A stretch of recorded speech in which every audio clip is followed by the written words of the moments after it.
Welcome back, folks. This is the final live stream for day one of APPEX 2024. We're here on a rapidly emptying trade show floor as most of the public are gone, and I think most of the exhibitors are heading towards drinks. So I'm joined by the power team of Lindy, Kim, and Wayne. And as with all our other live streams today, this one is, of course, brought to you by Burkert, where innovation meets inspiration. Whether it's optimizing processes, enhancing sustainability, or simply delving into the fascinating world of fluid dynamics, Burkert is your trusted partner every step of the way. With that done, Lindy, over to you. Well, thanks, Grant. I'm sort of gathering my wits because it has been an action-packed day for all of our team, and we have got a really big team here this time round. APPEX has delivered. It is an outstanding show visually. The technology is next level, and the people that we've been meeting and connecting with and talking to really have demonstrated a keen understanding of the challenges that we are faced with in our industry. Wayne, what are your impressions? Well, picking up, Lindy, on what you've just said there, yeah, it's the intelligence of the people here that has really struck me as I've been walking around and going to various different things. Sean Lester from Woolies, he talked about the automated distribution centre, I should say, that they've had the challenges and issues that have been going on there, which interestingly were nothing to do with software or infrastructure, as you imagine, but it's all to do with inbound performance, the state of the pallets, the cartons, and how they're dealt with as they come in. Matt Johnson at TriMat, another brilliant mind, working out new solutions, bringing short-run box and sack printing and die cutting into brand owners, into new manufacturers, into craft manufacturers. And then, of course, the panel session, which we'll talk about in a minute, which was full of brilliant minds addressing real issues that are impacting this industry and society at large. And Kim, you've been, along with all of us, you've been doing videos and podcasts and encountering new technologies. What's your take? I think inspiring when you see these companies really developing solutions to issues that have existed sometimes for a really long time. And, you know, talking to PackServe today and this new piece of equipment they've developed that just fits this gap in the market between when you sort of first start out and then you become like a, you know, global juggernaut. And Australian made, Australian designed, working with the Australian, you know, with the Australian industry, it's just so great. It is really exciting to see how many original equipment manufacturers here, like PackServe, are developing really world-class solutions. Of course, Australia has that unique advantage of being a smaller market, so that things can be tested in a efficient way.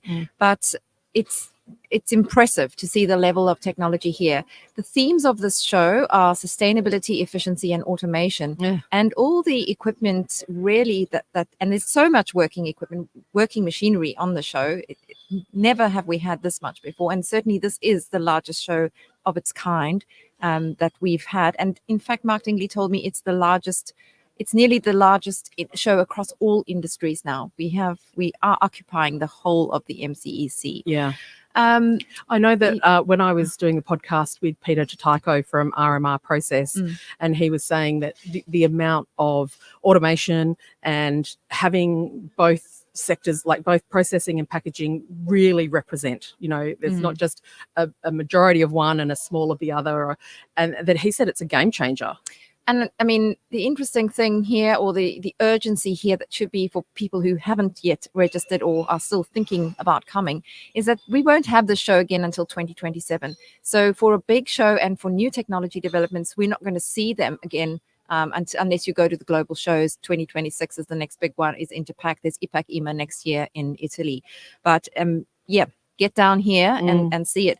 But we have had, to pick up on your point, Wayne, we've had the brilliant minds amply demonstrated this afternoon, because we all participated in the International Packaging Press Organization Forum, and thank you very much for your contributions both, where we really delivered 3 hours of power, as you coined it, Kim. Wayne, you drove some interesting conversations on your panel around sustainability. The panel I hosted was with the material suppliers and the converters, the people that actually have to put sustainable theory and sustainable dreams, if you like, into practice. It's where the rubber hits the road. So it's terrific. We had some terrific speakers. We had from Opal Packaging, a huge company, of course, Craig Dunn. We had Mark Rawlach from Detpack or Detmold Group, with Detpack, of course, a very interesting company.